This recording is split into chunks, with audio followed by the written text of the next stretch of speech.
5. režimas. Pirmoji fraudo kliūtis. Varom į balą. Sustatom. Sveiki, elektringalviai, su jumis didžiulę patirtį turintis dviratininkas. Ir šalia turime atnaujintą visiems gerai žinomą elektrinį modelį. Lankeliais MG600+. Gamintojas jau pagerino elektrinio dviračio sukimo momentą. Ir patikėkit manim, gyvenime nesu turėjęs savo kanale jokio panašaus dviračio. Taip pat jis nuvažiuoja 150 km, nesuvokiamas skaičius. Einam. O čia ir tokie nesimato, sakau, rėmėjai gali apsiskūst. Visa dėžė kartoninė euras, atsiuntimas euras, pats dviratis euras. Ir tai ne 3 eurai, o kas jie į tą 1 eurą. Tai va toks prikoliukas. Beje, irgi pasakysiu istoriją, kaip gavau šį dviratį už 1 eurą. Jo, iš Lenkijos sandėlių čia viskas. Taip saugiai supakavo, kad dar koks boberis išlys, lenkiškas. Duodu 3 sekundės, spėk kokias spalvas įrinkau. Oranžinę ar pilką? 3, 2, 1. Apgavau pilką. Štai tai dviratis atrodo išimtas. Na dabar eisime dėlioti šį dviratį, bet prieš tai dar turime išpakuoti aksesuarų dėžę. Pačioje dėžutėje turime akceleratoriaus rankinėlės. Raktas prirakinti brangų dviratį. Tokia prikolinė pompa tokiom padangom. Nice job. Ir raktai sudėti patį dviratį. Ir galiausiai pedalai. Čia numetė tokį namioką. Tiek lėksim, kad čia iki Britanijos dalėksim. Nu gerai, dar instrukcija. Ir europietiškas pakrovėjas. Pati instaliacija nėra sudėtinga, užtruko apie 2 valandas. Tai pirmą viską atsargiai išsipakavau, su žirklėm viskas patogiausia buvo. Ir štai taip atrodo paruoštas dviratis dėjimui.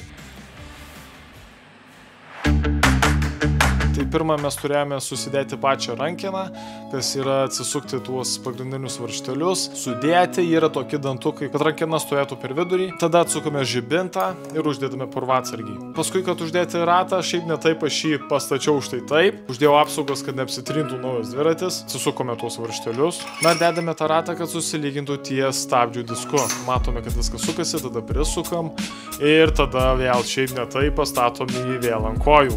Pensija, nu čia nereal, nu šiaip jisai sveria, iš tikrųjų jisai sveria. Beliko sudėti tik pedalus. Šitas procesas gal buvo pats lengviausias procesas, nes nereikėjo jokio kruopštumo beveik. Tik reikia žiūrėti, kur left, kur right. Viskas ir viskas baigta. Visą kelionę tysėmės per kalnus ir net nei karto aš jo nejungiau.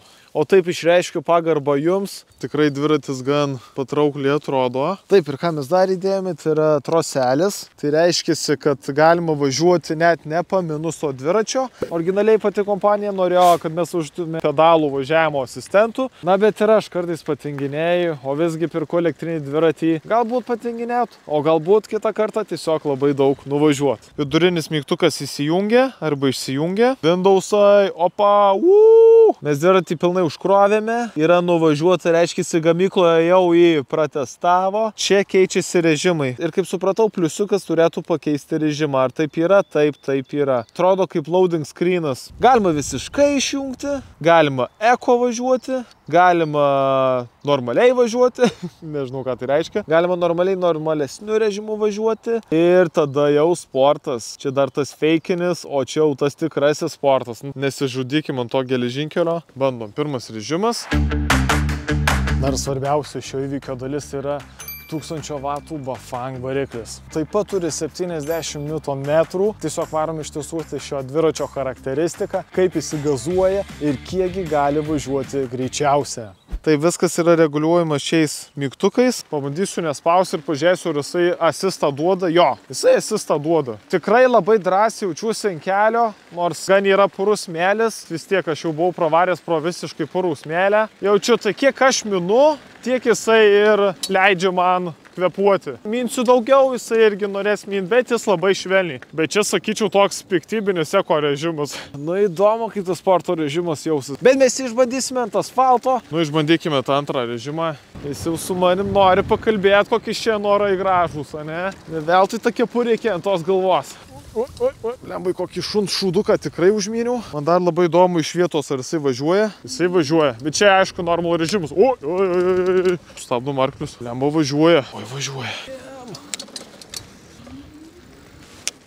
Lemba, dabar prisimenu, kad čia kelias, čia dar gali sužinėti mano kamerą. Ok. Tiesiog pažiūrėkit. Oh my god! Yo! Suradome asfaltą, Windows XP ekranas, o dabar prasitestuojam. Eina iki 30. Metu max powerą, jaučiu dar vairavimą, reiškiasi labai geri bėgiai sumėtyti. Galiu sportuoti ant antro režimo ir veliškai greitai lėkti, važiuoju pas tave. Gerai, trečias režimas.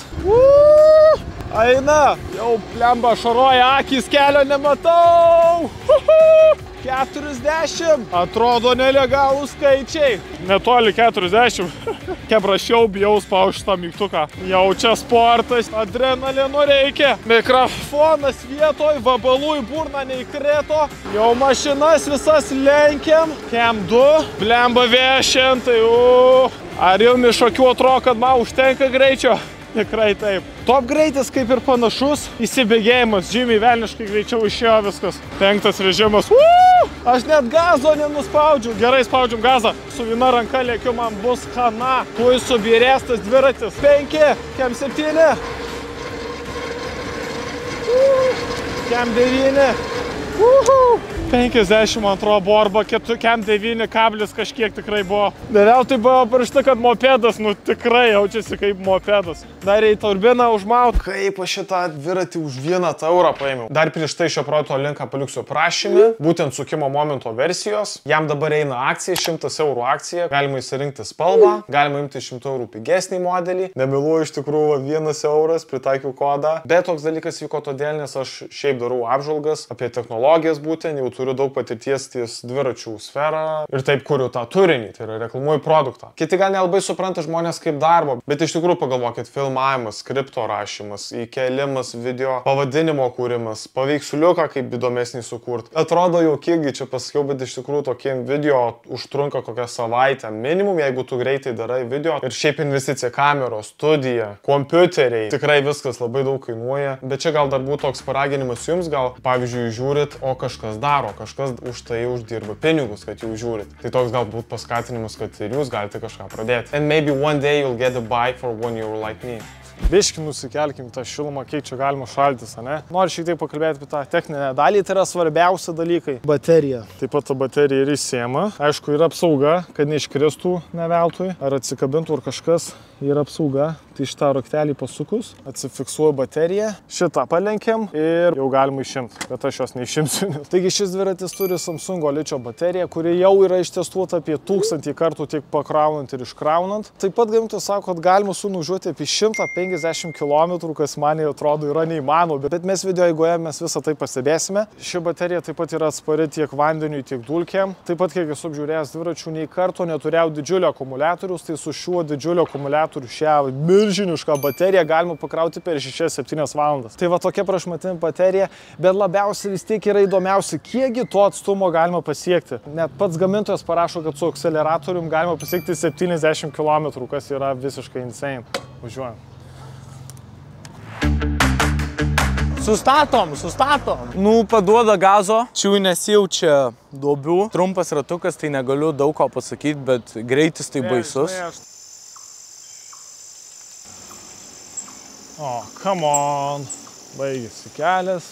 Šis modelis yra sukimo momento jutiklio versija, o 100 eurų pigesnis variantas vadinasi greičio versija, nors greitis lygiai toks pas. O tai ką mes mokame tą 100 eurų daugiau? Jutiklio komponentas atnaujintas naudojant pažangesnę technologiją, sukimo momento jutikliai yra pažangesni ir tikslesni, palyginant su pigesniu modeliu. O antra, tai yra sklandesnis ir efektyvesnis. Investavus 100 eurų jūs gausite geresnį našumą ir važiavimo kokybę. Tai yra tiesiog atnaujintas būtent kovo mėnesio.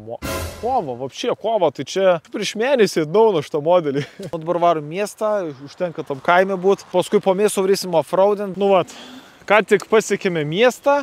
Kas mano mieste daugėja, tai yra daugėja asfalto ir daug prekybos centrų. Jo. Galim biškį pamdyti offroadint. Važinėjom 5 režimu. Realiai už manęs mašinų nebuvo. Mes kaimą galim užkariauti. Atlaikai atėjo, ne? Ir dviračiai tikrai užkariaus pasaulį. Ne. Palauksim kitą savaitę. Kadangi esame techniškai mieste, laikysimės eismo saugumo ir važiuosime gražiai. Gražiai va kaip dabar. Turime Shimano 7 porų dėžę. Per visą tą važiavimą man labai patiko, kad greit važiavau ir sportavau. Reiškia, yra aukštų pavarų, su kuriomis irgi gali papedaluoti. Nes dažniausiai, kai elektriniai dviračiai atvažiuoja, tai jie atvažiuoja su trumpais bėgiais. Kas reiškia, kai tu pagazuosi, greitai lėksi, tavo pedalų judesys neįtakos to viso važiavimo, viso greičio. Šičia aš važiavau užmiestį 50. Visą laiką pedalavau ir jaučiau, kad galiu dviračiui padėti daugiau. O gal taip ir galima nužiūti 150 km. Nu blemba, čia kai tai parašė, tai nu čia dar ne Tesla. Slow down, slow down. Net ir trinkeliuoti keliai. Važiuoju kaip per asfaltą važiuojasi. Nors čia gan atnaujintas tas kelias. Miesto review hebra. Per visus tuos kalniukus, mini bordiūriukus, ne, kur šiaip nefaina būna su paspirtuku pravažiuoti. Aš vos viena ranka laikau ir švelniai viską mes pravažiuojam. Taip švelnu čia viskas. Gerai, alarmo testas, žiūrėkit. Turime slapą čia alarmą. Jį kažkaip visi atkreipė dėmesį, tai nelabai čia kažkaip ir panaudosiu. Tai visi pastebi, nes čia turi tą tokį garsą, toks Teslos garsas, žinot, tai zvimbaliuko garsas. Tai jo nereikėjo naudoti oro alarmo kol kas. Jis labai pastebimas, gan aukštas dviratis. Tai visi pasižiūri iš tą dviratį, nes jis yra gražus tikrai. Paukšteliai tik čiulba, aš visą savaitę laukiu šitokio oro. Offroadas kebrytė, varysime iš karto, pratestuosime nuokalniai. Man per praeitą paskaitą pavyko išspausti 42,5 km ir dažniausiai ir būna, kai viena padala nueina, reiškiasi, žinai, kad jau labai abejotina ir mes tą 100 pasieksim. Bet aišku, aš ir važinėju tarp 3-5 režimo, kas yra tarp 30-45 km per valandą, tai yra ganėtinai daug. Varome testuoti greitį ir varome testuoti pakabą. Ir dizainą pamiršau. Tai va, kelmas sako hello. Tai yra pirmoji offroado kliūtis. Tai jau būtent ištestuosim čia, kadangi ta labai prasta kokybė.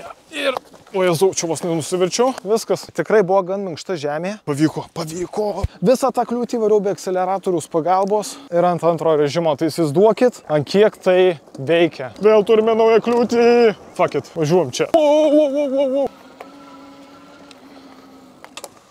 Civilizacijos čia nėra, nenukirs tokių medžių, esu vienas ir tu sutems. O, čia jau nupjovė civilizacija, žiūrėkit žmonija. Čia ne aš vienas gyvenu, gal kokie indianai gyvena. Net ir keliukas tapo smoothiškesnis, smooth, jaučia iškirsta, jaučia. Saulė dar gražus metas, kelelis nenadulkėjęs. O ką visą tai reiškia, kai yra saugu ir sausa? Offroad speed test, baby! Blemba, varysiu tai greitai kaip aš galiu. O, čia šlapia. O, čia kaip šlapia. Antra misija. Labai šlapia žemė. Ir aš noriu iš vietos pažiūrėti, kaip jisai važiuoja. Nes įsivaizduokit, su paprastu dviračiu tu nepravažiuotų pro tokį. O čia lengvai, va net sustosiu. Ir biški pavažiuoja ir jau tas ta elektra, kai varo. Offroad speed test again! What the fuck? Kodėl mane Dievas taip šiandien baudžia? Kur civilizacija?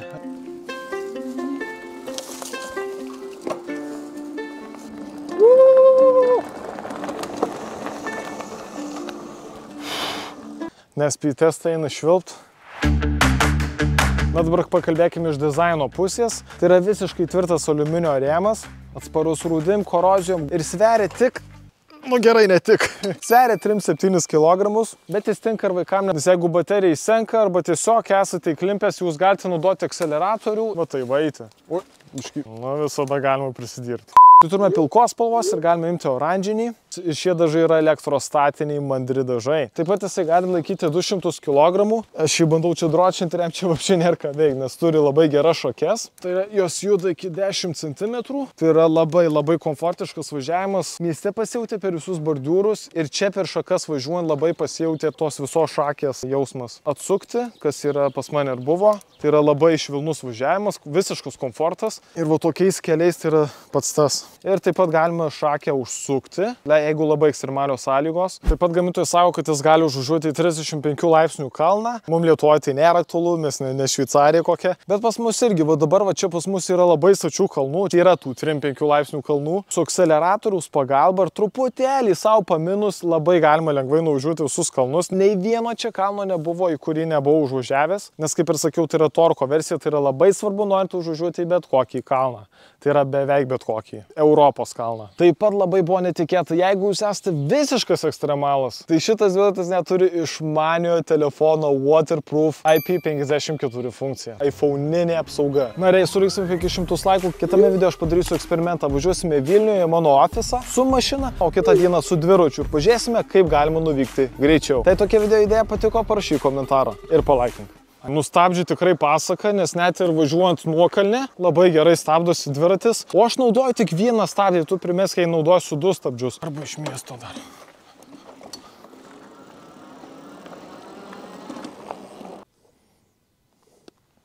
Ateistai gal pagalvos, kad kamera maistas. Gal ir ne tokie durni. Miestietiški, šiti protingesni. Antukai buvo atėję. Tai vat, kai atvyksim į miestą, kas svarbiausia, tai yra saugumas, pastebimumas ir turbūt komfortas. Bet komfortas gal visur tinka. Taigi turime Dislando hidraulinius stabdžius, tiek priekyje, tiek gale. Tai kaip ir visi hidrauliniai stabdžiai veikia gerai. Didžiausia kinietiška problema, kurią esu susidūręs, tai yra ta, kad niekada kažkaip nepažiūri tų stabdžių. Čia gali pats pasireguliuoti tų stabdžius. Gali rankų jėga priveržti, atveržti. Realiai labai geras dalykas, jie užsionina ar truputį atsileidžia stabdžiai. Šitas dalykas tikrai, kompanija. Aš nežinau, čia visą miestą tu važiuosi, čia nėra kur važinėti. Žiūri, pats visas miestas traukia, kai su tokiu dviračiu važiuoja. Tokiu New Yorką, į Los Andželą važinėti. Tikrai minkšta sėdynė, niekada nesuprasiu, kodėl žmonės deda kietas sėdynės, kaip ir ypač brangų daiktą. Tai šį dviratį niekur nereiktų investuoti. Viskas kokybiška, išskyrus šitas dangtukas gal variklio. Toks jaučiasi. Kaip Opelio panelė, patukseni toks. Dar vienas komfortas - atsisėst. Nereikia kelt kojos kaip ant kokio žirgo ir viskas. Labai gali nesistengti užlipant šito dviračio. Čia yra visiško tinginio dviratis. Bagažnikė galima talpinti apie 10 kg kažko. Kartu gamintojas įdėjo ir priekyje 4 skyles, kur galima prisiveršti kažkokį kašikėlį, jei važiuojate į Maksimą ar kažkur kitur. Nes su šiuo dalyku tikrai galite tą padaryti. Na, nelabai tamsu, bet ir nelabai šviesu. Tai paspausti šį mygtuką, kad apšviesti mūsų kelią, reikia paspausti šį mygtuką. Viskas. Įsijungia, biškiai tamsa ekranas, bet labai kelias gerai matosi. Ir galinis žibintas įsijungia, o kai stabdai jisai dar paryškėja. Saugumas tikrai yra. Na, chebrytė suma sumarum. Pliusai ir minusai. Tai minusai. Gal čia biškiai kaliba? Grandinė gal biškiai per daug juda? Nėra minusų. Tai pirmas elektrinis dviratis, kur visiškai neturi minusų. Aš manau, kad čia inžineriškai viskas tobulai padaryta. Žinot, kai būna kitaicas kažko įdeda, ten biškiai pritaupo, va toj vietu, aha, gal čia numesiu, čia vis tiek kažkaip reikia pliusą padaryti. Štai kompanija atrodo, kad pliuso nenorėjo, jie man atrodo į minusą eina. Tai hebra, jūs įpirksit, kompanija tikrai į minusą. Bent jau man taip atrodo. Taip gal nėra iš tikrųjų, bet taip tikrai atrodo. Link namų važiuojant važiavom 5 režimo visiškai, o šiaip tai 4, 3 laikiau, bet pagrinde 4. Bet kokį elektrinį prietaisą vairuotumėte ir visada, kai baterija krenta, visada jisai numeta gazą. O čia to nebuvo. Aš važiavau namo ir važiuodamas namo įsijungiau 5 režimą. Tikrai jaučiau, kad sukimo momentas niekur neišnyko. Jisai važiuos iki pat galo, pat 0%. Labai greitai, pliusai. Tikrai atnaujintas sukimo momentas geras, užtenkamai galios, kai kuriuos net AM-us aplenkėm. Tai yra miesto užmiesčio žvėris. Ko man reikia? Tai yra komfortas, yra. Greitis dviračio, yra. Gražumas, kaip čia šustrai atrodom, yra. Tikrai daug ką žiūrėjau, iš tikrųjų. Viskas hebra yra. Geriausias dviratis, kurį ištestavau ir neturi jokio minuso. Taigi pakomentuok kokį kitą elektrinį prietaisą man apžvelgti. Nebūtinai tai gali būti elektrinis dviratis. Taip pat pakomentuok, kas tau patiko apie šį elektrinį dviratį. Jei surinksime 500 laikų kitame video, aš Vilniuje nuvyksiu su dviračiu į ofisą ir paskui su mašina ir pažiūrėsime, kiek tai užtrunka laiko. Bus labai įdomus video. Na, su jumis buvau Šioris ir susitiksime labai greitai. Iki.